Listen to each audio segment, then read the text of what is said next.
Sir మీ పేరండి? సాయి దుర్గా ప్రసాద్. ఏం చేస్తారు? నేను ప్రైవేట్ కంపెనీ అకౌంట్స్ మేనేజర్గా పనిచేస్తాను. అకౌంట్స్ మేనేజర్ అంటూ ఉన్నారు కదా, అసలు ఈ ప్రభుత్వం వచ్చిన తర్వాత ఏంటి అప్పులుగా ఉందా లేక ప్రజల్ని సుపరిపాలన అందిస్తూ ఉందా? పరిపాలన బాగానే ఉందండి. సుపరిపాలన అనేది మనం ఇంకా పూర్తిగా అప్పుడే చెప్పలేము, ఎందుకంటే 3 ఏళ్ళే కదా, బారన్ బేబీ, అప్పుడే చెప్పలేము. యాజ్ ఎడ్యుకేటెడ్గా చెప్పేది ఏంటంటే గవర్నమెంట్ ఏదో వచ్చినా సరే జీవనోపాధి ఉంటే, అంటే నేను యాక్చువల్గా చెప్పేది ఏంటంటే పని చేసుకోలేని వాళ్ళకి సహాయం చేయాలి. అన్ని కాళ్ళు చేతులు బాగున్న వాళ్ళకి వాళ్ళు చేయగల పని స్కిల్డ్ అన్స్కిల్డ్ లేబర్ అనేది ఇవ్వాలి. ఇస్తేనే గ్రోత్ బాగుంటుంది, లైఫ్ స్టైల్ బాగుంటుంది. ఊరికి కూర్చోబెట్టి పథకాలు ఇస్తే, ఇప్పుడు నా చంద్రబాబు నాయుడు కూడా ఫోర్స్ఫుల్గా పథకాలు ఇవ్వాల్సి వస్తుంది. అంతకుముందు వాళ్ళు ఇచ్చారు కాబట్టి ఓట్ల బ్యాంక్ కోసం పథకాలు ఇవ్వాల్సి వస్తున్నది. ప్రతి ఒక్కరు ఏదో పని చేయగలడు. ఒక హ్యాండిక్యాప్డ్ వాడు ఏదైనా చేయలేని పనులు ఉంటే వాళ్ళకి పథకాలు, అన్నెసరీ పథకాలు ఎక్కువ ఇస్తున్నారు. అవి తగ్గిస్తే ఫైనాన్షియల్గా బడ్డెన్ తగ్గుతుంది గవర్నమెంట్ మీద. రకరకాల స్కిల్లు పని ఉపాధి పెంచాలి, అది పెంచితే బాగుంటుంది. ఇక్కడ చంద్రబాబు నాయుడు గారు అప్పు లేకుండా రాష్ట్రాన్ని నడపలేకపోతున్నాడు, ప్రతి నెల వచ్చేటప్పటికి అప్పులు తీసుకొస్తా ఉన్నాడు అంటున్నారు. అంత 100% సార్. ఎందుకంటే ఇన్ డీటెయిల్గా నాకు గవర్నమెంట్ ఎక్స్పెన్స్ అవి మనకి లిస్ట్లో చేయరు కాబట్టి తెలియదు. యాజ్ ఏ కామన్ లేమెన్గా, ఏదో ఎడ్యుకేటెడ్గా నేను అకౌంట్స్ పరంగా ఉన్నాను కాబట్టి నేను కంపెనీకి అకౌంట్స్ మేనేజర్ని. సో అలాగే ఒక గవర్నమెంట్కి కూడా ఏంటంటే ఆదాయం ఉంటేనే కదా, ఊరికే పథకాలు ఇచ్చేస్తూ పోతే డెఫిసిట్ బడ్జెట్ తప్పే ఉండదు. సో నేను చెప్పేది ఏంటంటే అది ట్రాన్స్పరెంట్గా ప్రజలకు చెప్పి, అంటే పాత గవర్నమెంట్ విమర్శించడం కాదు, ప్రజెంట్ యాక్చువల్స్ చెప్పి స్లోగా ఈ పథకాలు ఆపేమనట్లేదు, ఎవరికి అవసరం వాళ్ళకే ఇవ్వాలి. ఇస్తే గవర్నమెంట్ బడ్జెట్ తగ్గుతుంది. మీ అభిప్రాయం ఏంటి సార్? గత ప్రభుత్వంలో అప్పులు పోలైందా మన రాష్ట్రం, ఈ ప్రభుత్వంలో అప్పులు చెప్పలేదు, ఎందుకంటే వాటి గురించి మనకు పూర్తిగా అవగాహన లేకుండా. అంటే కాకపోతే లాస్ట్ గవర్నమెంట్లో 5 ఇయర్స్లో ఏంటంటే నాకు ఎక్కడ పథకాలు తప్ప, బటన్లు నొక్కడం తప్ప నాకు ఏ విధమైన గవర్నమెంట్ ఇంప్రూవ్మెంట్స్ కనపడలే. ఇప్పుడు చూస్తే అంటే అట్లీస్ట్ ఓపెనింగ్, శంకుస్థాపన కొన్ని ఓపెనింగ్స్ వరకైనా వచ్చింది. ఇప్పుడు సాఫ్ట్వేర్ కంపెనీస్ కానీ, షిప్ యార్డ్స్ కానీ, ఇవి కానీ వచ్చినాయి. అవి వాటి పరంగా చూస్తే ఇప్పుడు చదువుకున్న వాళ్ళకి 99% జాబ్ ఆపర్చునిటీస్ ఒక 5 ఇయర్స్ అంటే వెంటనే రాకపోవచ్చు. సో మన నెక్స్ట్ జనరేషన్ వాళ్ళకి ఇక్కడ వేరే రాష్ట్రాలకు వెళ్లకుండా ఇక్కడ ఉండొచ్చు, అది ఉపయోగపడుతుంది. ఇది చెప్పగా పథకాలు మేము తగ్గిస్తే ఇంక వేరే వాటి మీద, పరిపాలన మీద, వాటి మీద కాన్సన్ట్రేట్ చేసి, అది చెప్పేది. అంటే ఇక్కడ 2 సంవత్సరాలు అయింది సార్, మరి ప్రజలందరూ సంతోషంగా ఉన్నారు? అంటే మనం ఓటేసే ముందు అనుకుంటాం ఈ ప్రభుత్వం మనకు మంచి జరుగుతుంది అని చెప్పి, ఆ విధంగా ఉందా లేక విరుద్ధంగా ఏమైనా ఉందంటారు సార్? అంటే ప్రజెంట్ బాగానే ఉంది సార్, ఇది బాగానే ఉందండి. మనం ఫుల్ పెద్దగా సాటిస్ఫై చెప్పలేదు, ఎందుకంటే చెప్పే కదా బారన్ బేబీ. ఇప్పుడు మనం పుట్టిన వెంటనే 2-3 ఏళ్ళకి పరిగెత్తడం అనుకోకూడదు. సో ఇప్పుడు ఇంకా అడుగులు వేస్తున్నారు. సో అది దాని ఫలాలు ఇప్పుడు మనం చెట్టు నాటితే ఒక 5 ఏళ్ళు పడుతుంది, అలాగా టైం పడుతుంది. అందుకని ఇప్పుడు కరెక్ట్గా కామెంట్ చేస్తే అదేదో ఫేవరిజంలా ఉంటుంది. సో ఇప్పుడు స్టార్టింగ్లో ఉంది, ఇంకా అంటే ఒక చంద్రబాబు నాయుడు కదా అందరూ టీమ్గా చేసుకుంటేనే అది అవుతుంది. అది యాక్చువల్గా మన అక్కడ విజయ్ చేస్తున్నారు కదా, అలా ట్రాన్స్పరెంట్గా ప్లస్ కొన్ని డ్రాస్టిక్ డెసిషన్స్ తీసుకుంటే ప్రజల నుంచి ఇంకా పాజిటివ్గా వస్తుంది, ఒపీనియన్ బాగుంటుంది. అమరావతి గురించి మీ ఒపీనియన్ ఏంటి సార్? అమరావతి గురించి నేను కామెంట్ చేసేది అదే, యాక్చువల్గా మావిగానే అంటున్నారు కదా, అసలు ఇప్పుడు విజయవాడలో కాస్ట్ ఆఫ్ స్క్వేర్ ఎస్ఎఫ్టీ బాగా ఎక్కువ. అక్కడ ఎవరో ఓపెన్ ల్యాండ్స్ ఇచ్చారు కాబట్టి అక్కడ స్టార్ట్ చేయగలుగుతున్నారు. ఇప్పుడు ఈ జగన్మోహన్ రెడ్డి గారు కామెంట్ చేయడం కాదు, బట్ ఇప్పుడున్న సీఎం హోదాలో ఉన్నవాడు ప్రాక్టికల్గా మనం 100 గజాలు ఇల్లు కట్టుకోవాలంటేనే చాలా ముందు అసలు ల్యాండ్ కొంటాకే కాస్ట్ ఎక్కువ అవుతుంది, ప్రొడక్షన్ కాస్ట్ పెరుగుతుంది. ఆ పాయింట్లో ఆలోచించకుండా నేను క్యాపిటల్ మావిగలను కట్టేస్తానంటే విజయవాడలో ల్యాండ్లు ఎవడిస్తాడు? అంత క్యాపిటల్ ఇన్వెస్ట్మెంట్స్ అంటే ఎవరు అయ్యే పని కదా. అక్కడ ఖాళీ ఇస్తారు కాబట్టి వాళ్ళకి ఏదో రైతు ఇయర్లీ ఎంత ఇస్తామని చెప్పేసి కమిట్మెంట్ ఇచ్చి వాళ్ళు వాలంటరీగా ఇచ్చారు, ఖాళీ ల్యాండర్ కాబట్టి. ఇప్పుడు ఎవరైనా ఇల్లు పడగొట్టి మీ గవర్నమెంట్ ఆఫీస్ కట్టుకుంటాను ఎవడేవాడు? నేనే ఇవ్వను ఖచ్చితంగా. ఇంట్లో విజయవాడలో మా ఇంట్లో గవర్నమెంట్ ఆఫీస్ కడతా, మీ డబ్బులు ఇస్తామని నేనే ఇవ్వను ఇల్లు. సో ఇవన్నీ జరిగే ఒక సీఎం హోదాలో ఆల్రెడీ చేసిన ఆయన కాబట్టి ప్రాక్టికల్గా అటు విమర్శించు గవర్నమెంట్, కానీ ప్రాక్టికల్గా ఏదవుతుంది అవ్వదు అనేది చెప్పాలి. అంతే సింపుల్గా రాళ్ళు వేసేయడం, ఏదో మాటలు చెప్పడం, మైక్ చెప్పేస్తే అది కరెక్ట్ కాదు. అది డబ్బు పరంగా ఏదైనా ఏ చేయాలో డబ్బు ఉండాలి. రాష్ట్రానికి ఎంత ఆర్థిక పరిస్థితి ఉందో ఆయనకి ఎక్స్ సీఎంగా 100% తెలుసు, నాకంటే 1000 టైమ్స్ బెటర్గా తెలుసు. దాని ప్రకారం మాట్లాడితే ప్రజలకు ఉపయోగపడుతుంది. అధికారం లేనప్పుడేమో అమరావతిలోనే 33,000 ఎకరాలు కాదు ఇంకా ఎక్కువ కావాలని చెప్పి మాట్లాడారు. తర్వాత 3 రాజధానులు అన్నారు. తర్వాత అసలు కాన్స్టిట్యూషన్ అసలు రాజధాని లేదని అంశం తీసుకొచ్చారు, మావిగాని అంటూ ఉన్నారు. మన విజయవాడ క్యాపిటల్ అంటూ ఉన్నారు. వీటిలన్నింటినీ అసలు మనం ఎలా చూడొచ్చు సార్?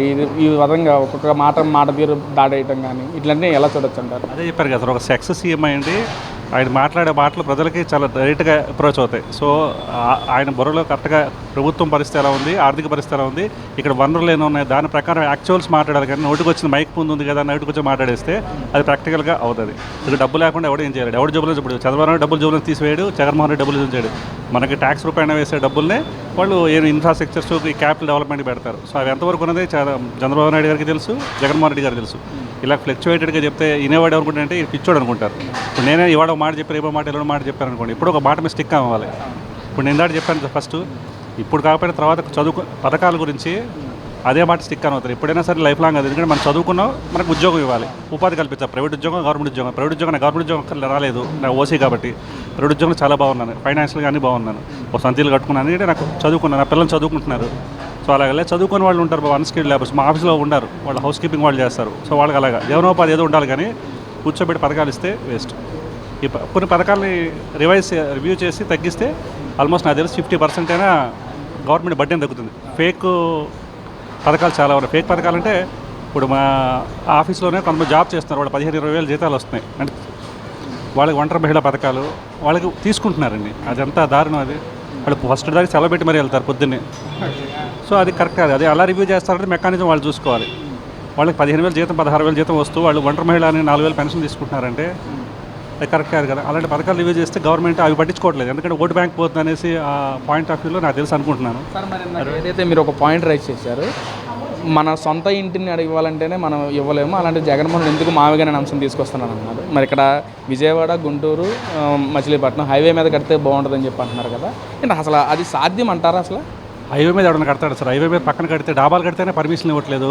క్యాపిటల్ కడితే వీఐపీ ఎంట్రన్స్లు, వీఐపీ ప్రోటోకాల్స్, రోడ్డు అంతా బ్లాక్ అయిపోతుంది. ఎవరైనా హైవే పక్కన ఎవరు కట్టరు. హైవే పక్కన డాబాలకు ఒకదానికి పర్మిషన్ ఇస్తారు, ఎందుకంటే వాళ్ళు రిఫ్రెష్మెంటే వెంటనే వెళ్ళిపోతారని.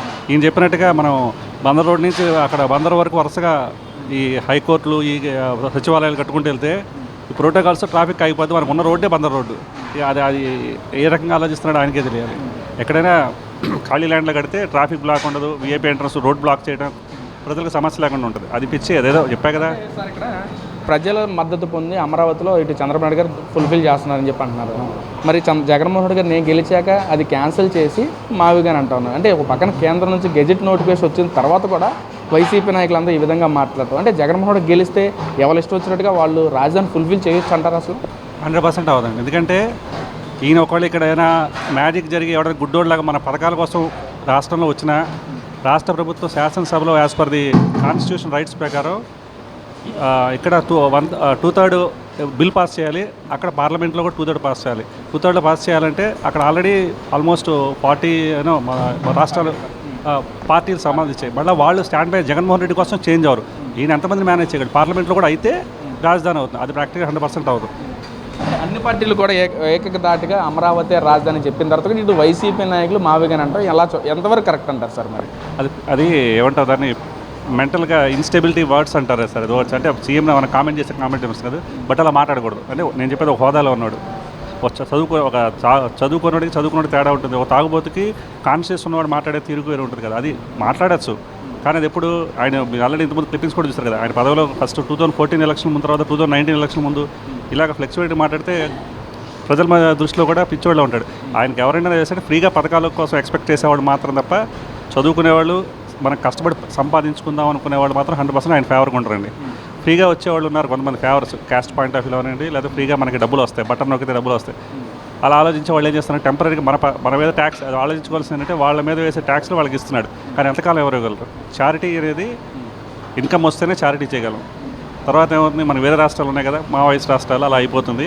అప్పుడు ఎవరు కాపాడలేదు. ఇక్కడ మన గతంలో బీహార్తో పోల్చుకున్నాం మన రాష్ట్రాన్ని. మరి ఈ రోజున అదే బీహార్లో కూడా కొన్ని గవర్నమెంట్ జాబ్, చాలామంది గవర్నమెంట్ జాబ్కి అవడం మరి అంటే అక్కడ ఎడ్యుకేషన్ పర్సంటేజ్ పెరిగిందండి. ఇంతకుముందు బీహార్లో చెప్పి మీరు అప్పుడు లాలూ ప్రసాద్ గారు యాదవ్ ఉన్నప్పుడు గవర్నమెంట్ మారిన తర్వాత నితీష్ గారు వచ్చిన తర్వాత అంటే అక్కడ స్కాములు లేవో లేవనట్లే, కాకపోతే ఏంటంటే ఎడ్యుకేటెడ్ పర్సంటేజ్ పెరిగింది. సో జనాలు మీరు అన్నట్టుగా మన జనరేషన్ వరకే కాదు, నెక్స్ట్ జనరేషన్స్లో కూడా ఏముంటుంది అని ఆలోచిస్తున్నారు. అదే ఇప్పుడు నేను చెప్పిన పాయింట్ కూడా. ఇప్పుడు నేను చదువుకున్న పిల్లలు చదువుకుంటారు. వాళ్ళకి ఉపాధి ఇక్కడ రాష్ట్రంలో ఉంటే మా కళ్ళ ముందు ఆశ ఉంటుంది. వాళ్ళు అట్లీస్ట్ నాకు లేకపోయినా నా పిల్లలకి నెక్స్ట్ జనరేషన్ ఖచ్చితంగా వస్తున్న ఆశ ఉంది నాకు. మధ్యలో ఏదో చేంజ్ ఓవర్ అయ్యి ఎవరైనా పిచ్చోళ్ళకి పథకాల కోసం అని ఏమైనా బట్టన్ నొక్కితే మన బస్ మాస్ రాష్ట్రం ఎత్తిమే చేయబెట్టుకున్నట్టే, ఇంకా ఎవరైనా బాగు చేయలేదు. జగన్మోహన్ రెడ్డి గారు అన్నట్టు ప్రజలందరూ మన్నన పొందిన మావిగాని అంటున్నారు. ఒకవేళ జగన్మోహన్ రెడ్డి గారికి గెలిపిస్తారంటారు సార్ ప్రజలు? అదే చెప్పాను కదా సార్, భవిష్యత్తు గురించి అంటే చదువుకోకపోయినా ఆలోచన ఉంటుంది. ఒక కుటుంబ పెద్దగా ఎవరికైనా మేల్ కానీ ఫీమేల్కి కానీ మా కుటుంబం ఏంటి, మా పిల్లలు ఏంటి ఆలోచన ఉంటుంది. ఆలోచన వాళ్ళు ఇప్పుడు ఇస్తున్న దాని గురించి, టెంపరీగా ఇస్తున్న చారిటీ గురించి, అంటే రకరకాల పథకాలు ఉన్నాయి, ఆ పథకాల గురించి ఆలోచించుకోకుండా మనం కష్టపడాలి, మన పిల్లలకు బాగా కష్టపడే సంపాదించుకోవాలని ఆలోచన ఉన్నవాళ్ళు ఖచ్చితంగా టీడీపీకి గవర్నమెంట్కి వేస్తారు. లేదు మాకు ఫ్రీగా రావాలి, ఇప్పటివరకు టెంపరీ బెనిఫిట్ ఆలోచించుకునే వాళ్ళు అక్కడితో ఆగిపోయి వేస్తారు. అది 2019 ఇంకా 2024 కదా, 24 ఎలక్షన్లో రిజల్ట్స్ వస్తే అప్పుడు నాకైతే బెస్ట్ ఏంటంటే మళ్ళీ సేమ్ గవర్నమెంట్ కంటిన్యూ అయితే శంకుస్థాపన నుంచి ప్రారంభోత్సవాలకు వెళ్తాయి, లేకపోతే మళ్ళీ అదే అప్పుడు శంకుస్థాపన 2014లో వేసిన శంకుస్థాపన ఇదైపోయి పడిపోయి